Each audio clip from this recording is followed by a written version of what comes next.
Good morning to all of you. आज जो हम पढ़ने वाले हैं उसका नाम है कैलकुलेशन ट्रिक। जैसा कि आप देख रहे होंगे, हेडिंग डाल रखी है मैंने, कैलकुलेशन ट्रिक, है ना।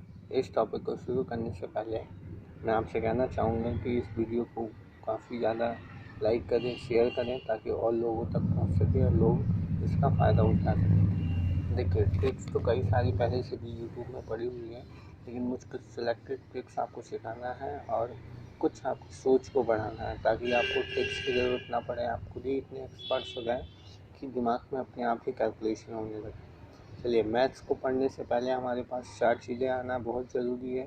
अगर 4 चीज़ें हमें समझ में आ गई तो समझ लीजिए कि मैथ्स भी लगभग आने लगी। क्योंकि इसी को फिर हम घुमा फिरा के चीज़ों में अरेंज करते हैं और करना हमें ऐड, प्लस, माइनस और डिवाइड ही करना पड़ता है ना। चलिए, सबसे पहले अगर मैं ऐड की बात करूँ तो ऐड के बारे में आप लोग जानते हैं कि कुछ चीज़ें आपको ध्यान रखना है। जैसे मान लीजिए मैंने कहा आपसे कि आपको ऐड करना है। अब ऐड कैसे करना है?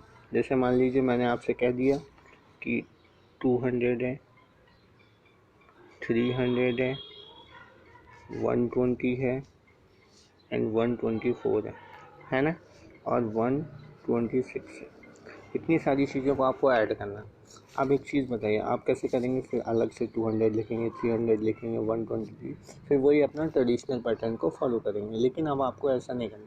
देखिए, कोई भी नंबर हो, नंबर सिस्टम में अच्छे से पढ़ा है। शुरुआत कहाँ से होती है? पीछे से होती है।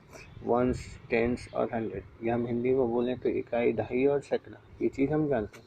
तो आपको इस बार कहाँ से, पैसे हम नॉर्मली अगर देखें तो पीछे से स्टार्ट करते हैं, है ना। जैसे अगर इसी को देखें तो हम कैसे करेंगे? 200 लिखेंगे, फिर 300 लिखेंगे, फिर 120 लिखेंगे, और फिर जो भी आगे नंबर हो, फिर मैं बस करना नहीं है, मैं बस बता रहा हूँ आपको। फिर आप जोड़ेंगे तो 0 आ जाएगा, फिर यहाँ जोड़ेंगे 2 आ जाएगा। ऐसे करेंगे तो आपका याद है। लेकिन आपको ऐसे नहीं करना। आपको कैसे करना है? आपको सिंपली जो हमारे 100 प्लेस में जो लास्ट प्लेस में नंबर हो, या जहाँ से नंबर बिगनिंग हो रहा हो, उसको ऐड कर लो अकेले। तो कितना हो गया? 2, 3, 5, 5, 6, 7 और 8, 800 हो गया कि नहीं हो गया? 2 ज़ीरो इसलिए लगा दिए क्योंकि हर एक नंबर के बाद 2 ज़ीरो है। इतना दिमाग में बिल्कुल सेट कर लेना। आगे देखिए, फिर हम 100 जब हो गया तो टेंस पे पहुँचेंगे। टेंस पे हमने देखा यहाँ 2 मिला, यहाँ 2, तो 2 4 और 2 6, 6 मिल गया ना। और लास्ट में एक 0 तो 60 हो गया। तो 807 तो वैसे ही दिमाग में आ गया। अब हमारे पास सिर्फ लास्ट नंबर बचा 1, तो 6 और 4 कितना हो गया? 10। तो कुल मिला के कितना आ गया? 870। अब आप देखिए, अगर आप खुद से अपने दिमाग में करेंगे तो ये तो अपने दिमाग में भी होने वाली चीज़ है। इतनी बात तो समझ में आ गई होगी। चलिए, अब आगे देखते हैं। अब बात आती है सब्जेक्ट की। तो सब्जेक्ट में इतनी ज़्यादा टेंशन लेने की ज़रूरत नहीं है। सब्जेक्ट में भी कुछ अपने ऐसे ही कॉन्सेप्ट आपको देखना है, कितनी जल्दी से आप खुद माइनस कर सकते हैं, है ना। अब हम चलते हैं, जो हमारा मेन, जो हमें कठिनाई का सामना करना पड़ता है, वो है मल्टीप्लाई। क्योंकि कहीं भी एग्ज़ाम में, कॉम्पिटिशन में इतने ज़्यादा प्लस नहीं आता, ज़्यादा से ज़्यादा एवरेज में आ जाता है। इतने ऐसे करने को प्लस, फिर भी आपको मैंने बता दिया था कि आपको दिक्कत ना हो। चलिए, अब हमारा जो मेन चीज़ है वो है मल्टीप्लाई। मल्टीप्लाई को ना मैंने कुछ पैटर्न बना के आपको सिखाने की कोशिश की है। कैसे पैटर्न बनाए हैं? जैसे मैं सबसे पहला आपको जो पैटर्न सिखाने वाला हूँ वो 5 का मल्टीपल, मतलब कोई भी नंबर हो उसका आपको मल्टीप्लाई करना हो और वो 5 का मल्टीपल हो। जैसे कोई भी नंबर हो उसको 5 से मल्टीप्लाई करना हो, 15 से करना हो, 25 से करना हो, 35 से करना हो, है ना। तो कैसे करेंगे? चलिए जानते हैं। जैसे मान लीजिए मैंने आपको कहा 12 का मल्टीप्लाई 15 में करना है ना। चलिए कैसे करेंगे? अगर मैं आपसे बोलूँ तो आप वही पुराना ट्रेडिशनल मेथड अपनाएंगे कि 12 लिखेंगे, फिर 15 लिखेंगे, देन आफ्टर 5 2 10 करेंगे। इस टाइप से आप करेंगे। लेकिन अब आपको ऐसे नहीं करना। आपको करना कैसे है? आपको यहाँ समझना है कि पॉइंट है। तो कितना हो गया? 1.5 हो गया ना। या हम दूसरी भाषा में बोलें तो इसे 1.5 गुना समझ सकते हैं कि नहीं? मतलब हमें 12 का कितना करना है? 1.5 गुना। तो 12 का 1 गुना तो 12 हो गया, और आधा कितना हो जाएगा? 12 का आधा 6 हो गया। तो टोटल कितना गया? 18 हो गया कि नहीं? और हमने एक पॉइंट लगाया था, इसकी वजह से हमें एक 0 बढ़ाना पड़ेगा। तो कितना हो गया? 180 हो गया। देखा कितनी जल्दी आ गया। अब मान लीजिए अब आपको ये कॉन्सेप्ट आ गया समझ में, तो आप कैसे निकालेंगे? मान लीजिए मैं आपको दे देता हूँ, एक और क्वेश्चन दे देता हूँ। जैसे मैं आपसे बोलूं कि आपको मल्टीप्लाई करना है, आपको मल्टीप्लाई करना है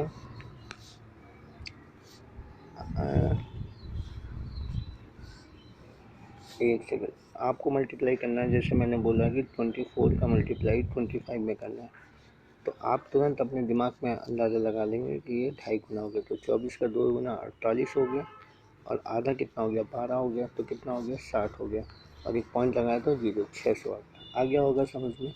चलिए ये मेथड समझ में आया। अच्छा चलिए, अब दिक्कत इसमें एक दिक्कत आ सकती है आपके सामने, क्या दिक्कत है वो मैं आपको बता दूँ।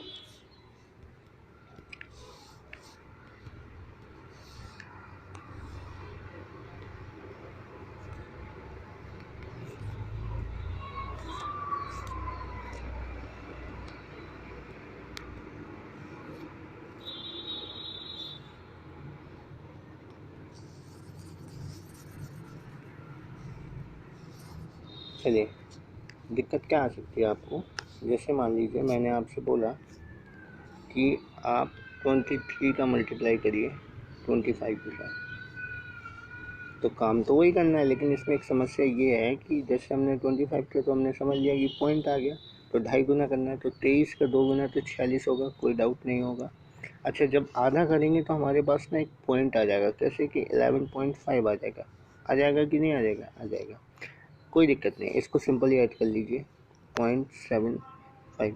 अच्छा इतना तो आ गया, बस फ़र्क क्या है, फ़र्क ये है कि आपको जो पॉइंट मिल रहा है इसको नहीं लगाना है, तो आपको आंसर 575 मिल जाएगा।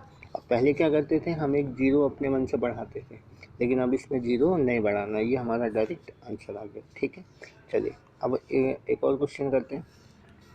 जैसे मान लीजिए मैंने आपसे कहा कि 36 का मल्टीप्लाई 25 में करना है, तो कितना हो गया, 36 टू जा 72 हो गया, ठीक है, प्लस 18 और हो गया, तो कुल मिला के कितना हो गया, 900 हो गया कि नहीं। ठीक है चलिए, अब एक और नंबर ले लेते हैं, 33 इंटू 25, तो कितना हो गया, 33 टू जो 66 हो गया, प्लस इसका आधा करेंगे तो 16.5 आएगा कि नहीं। ठीक है, तो इसको जब आप ऐड करोगे तो कितना आ जाएगा, 825, समझ में आ गया होगा। चलिए अब आगे देखते हैं, ये तो बात हो गई हमारी पैटर्न बेस, पहला पैटर्न आप सीख गए 5 के मल्टीपल्स में। चलिए अब दूसरा पैटर्न आपको सिखाता हूँ। दूसरा पैटर्न क्या है, चलिए ध्यान से देखिएगा, क्योंकि इसको पहले पैटर्न को अगर आप समझ गए तो क्वेश्चन पकड़ लेंगे। देखिए मैं एक नंबर लिखता हूँ,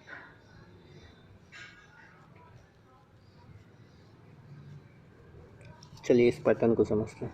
देखिए इस वाले नंबर को देखिए और इस वाले नंबर को, और ये नंबर है कौन सा, इकाई का अंक है, तो हमेशा याद रखना कोई भी ऐसा मल्टीप्लाई आए जिसकी इकाई का अंक का जोड़ 10 हो, ठीक है, और जो हमारा टेंस वाला दहाई का अंक हो वो बराबर हो, सेम हो।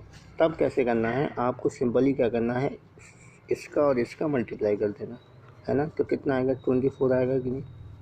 ठीक है, और इसके एक कदम आगे बढ़ना, तो 3 के एक कदम आगे बढ़ेंगे, तो अगर हम काउंटिंग्स देखें तो 3 के आगे क्या आता है, 3 के बाद कौन सा नंबर आता है, 4, 4 आ गया, इन दोनों को गुना करा दीजिए, 4 किया कितना हो गया, 12, तो 12 से 24 आंसर। चलिए एक और क्वेश्चन ले लेता हूँ, तब और अच्छे से समझ में आएगा।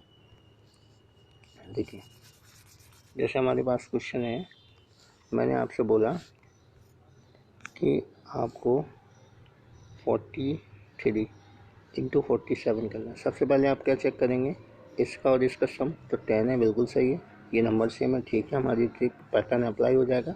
तो इसका और इसका मल्टीप्लाई करेंगे तो कितना आएगा, 7 3 ज़ा 21, 4 के आगे एक बढ़ेंगे कितना आएगा, 5, 5 4 ज़ा 20, तो दिस इज योर आंसर। ठीक है, क्लियर है इतनी बात। चलिए अब आगे बढ़ते हैं दूसरे पैटर्न की तरफ। चलिए देखते हैं दूसरा पैटर्न क्या कहता है हमसे। चलिए दूसरा पैटर्न आपको मैं सिखाता हूँ। दूसरा पैटर्न हमसे कहता है कि जैसे मान लीजिए यहाँ पे है 62, यहाँ पे है 42, ठीक है। चलिए अब इस पैटर्न को पहले समझते हैं। देखिए पहले वाले पैटर्न में क्या होता था कि दहाई का अंक सेम होता था, इस वाले पैटर्न में इकाई का अंक सेम होगा, जैसे इसको देख पा रहे होंगे आप लोगों सेम है, और जो दहाई का अंक है उनका जोड़ 10 होगा, है ना। ठीक है, देखिए अब इसको कैसे करते हैं। इसको जब हम करेंगे तो 2 इंटू 2 करना पड़ेगा, पहले भी यही करते थे, तो 2 इंटू 2 4 आ जाएगा। लेकिन एक चीज़ आपको हमेशा याद रखना है कि जब आप इकाई के अंक को मल्टीप्लाई करेंगे हमेशा 2 डिजिट आना चाहिए, तो इसमें तो एक ही आया, तो हम एक जीरो अपने मन से आगे बढ़ा देंगे, ठीक है, क्लियर है। उसके बाद क्या करेंगे, इसका और इसका मल्टीप्लाई, तो 6 और 4 का कितना होगा, 24 होगा, और 24 में ये 2 को ऐड कर देना, तो कितना आ गया 26। अभी समझ में नहीं आया, एक और क्वेश्चन करता हूँ। जैसे मैंने कहा 73 इंटू 33, देखिए पैटर्न सेम है ना, 3 3 सेम है, और 7 3 10 हो गया, तो 3309 लिख दूँ, और इसका और इसका मल्टीप्लाई, तो 7 3 जा 21, 21 और प्लस 3 कितना हो गया 24, दिस इज योर आंसर, ठीक है, समझ में आ गया होगा। अब हम चलते हैं अपना नेक्स्ट तरीके। अब जो मैं बताने वाला हूँ उसे आप ध्यान से समझिएगा, क्योंकि वो एक जनरल मेथड है जिससे हम किसी भी तरह का मल्टीप्लाई कर सकते हैं। क्यों, क्योंकि अभी तक जो आपने सीखे वो तो पैटर्न बेस्ड थे, ज़रूरी थोड़ी है एग्जाम में पैटर्न बेस्ड ही क्वेश्चन आए। हो सकता है आपके एग्जाम में ऐसे आए जो पैटर्न को सेट ना करें, तब क्या करेंगे, तब आपको एक चीज़ याद रखना, थोड़े से अपने दिमाग को ना ब्रॉड करना। कैसे करना है, जैसे मान लीजिए मैंने बोला 28 इंटू 23, देखिए इसमें तो कोई पैटर्न नहीं लग रहा है। अच्छा, अब इसमें पैटर्न नहीं लग रहा है तो करेंगे क्या, तो अच्छा एक चीज़ बताइए, इसमें दो काम तो हम कर सकते हैं ना, क्या कर सकते हैं, इसको हम ब्रेक कर सकते हैं, इसे मैं 30 - 2 लिख सकता हूँ, लिख सकता हूँ कि नहीं, ठीक है। अब अभी ये ज़रूर आपको देखने में टफ लगेगा, लेकिन जब आपकी प्रैक्टिस में सेट हो जाएगा तो आसानी से हो जाएगा। तो इसका मतलब क्या हुआ, आपको पता होगा कि जब हम अगर हमें मान लें इस पूरे नंबर को 23 से मल्टीप्लाई करना, तो एक बार इस नंबर का इससे मल्टीप्लाई होगा, एक बार इससे मल्टीप्लाई होगा, क्लियर है इतनी बात। तो अगर आप इससे मल्टीप्लाई करेंगे तो कितना आएगा, 3 3 जा 9, 3 2 जा 6, और एक जीरो आएगा ही आएगा। ये देखिए जीरो में तोड़ना ज़रूरी है, इसीलिए मैंने 30 - 2 लिखा। लिखने को 25 + 3 भी लिख सकते थे, लेकिन नहीं, आपको कोशिश करना है कि तोड़ना ऐसे है कि एक जीरो मिल जाए। क्यों, क्योंकि जब एक जीरो मिलेगा तो एक नंबर मिलेगा, और एक नंबर का मल्टीप्लाई करना आसान होता है, ठीक है। पहले 690 आ गया। अच्छा 23 का दोगुना करेंगे तो 46 होगा कि नहीं, और बीच में क्या है माइनस, तो माइनस कर दीजिए। 10 में से 6 गया 4 आ गया, 8 में से 4 गया 4, और यहाँ 645, क्लियर है। चलिए दूसरा तरीका क्या है, इसको भी मैं तोड़ सकता हूँ, इसको मैं 20 + 3 लिख सकता हूँ, कोई दिक्कत नहीं होगी। अच्छा अब इसका मतलब क्या हुआ कि 28 का मल्टीप्लाई इसमें करना है, 28 का मल्टीप्लाई इसमें करना है, तो 28 का मल्टीप्लाई 20 में करेंगे तो दुगना हो जाएगा, तो 560 हो गया, है ना। और इसका मल्टीप्लाई इसमें करेंगे, 3 से 24 और 3 8 हो गया, है ना। लेकिन इसमें प्लस करना पड़ेगा, क्यों, क्योंकि बीच में प्लस लगा, तो 4 4 6, देखिए आया वही आंसर। तो ये आप पर डिपेंड करता है आप किसको ब्रेक करते हैं। लेकिन हाँ, ये नॉर्मली जब आप करेंगे, जब आप प्रैक्टिस में आ जाएंगे, तो एक चीज़ सोचिए, अगर मान लीजिए ये क्वेश्चन आ गया तो आपको दिमाग कुछ करने की ज़रूरत है क्या, आपके दिमाग में सीधे दिमाग में स्ट्राइक करेगा। देखिए जैसे आपके दिमाग में सीधे स्ट्राइक करेगा कि ये तो मुझे 28 इंटू 23, मान लीजिए अब आपके एग्जाम में ये क्वेश्चन आ गया, तो देखिए तुरंत दिमाग में सेट करेगा, आप इसको तोड़ लेंगे, तो 28 का 2 करेंगे तो 560 तो पहले लिख देंगे, तो 3 का 3 8 24 8 जोड़ देंगे, इसको आ गया कितनी जल्दी, ठीक है। आशा करता हूँ कि सारे पैटर्न और जो एक जनरल मैंने मेथड बताया ये आपको समझ में आ गया होगा। नेक्स्ट वीडियो में मैं कुछ और सिंप्लीफिकेशन के नए तरीके लेके आऊँगा। तब तक वीडियो को लाइक करते रहिए, शेयर करते रहिए। Thank you so much.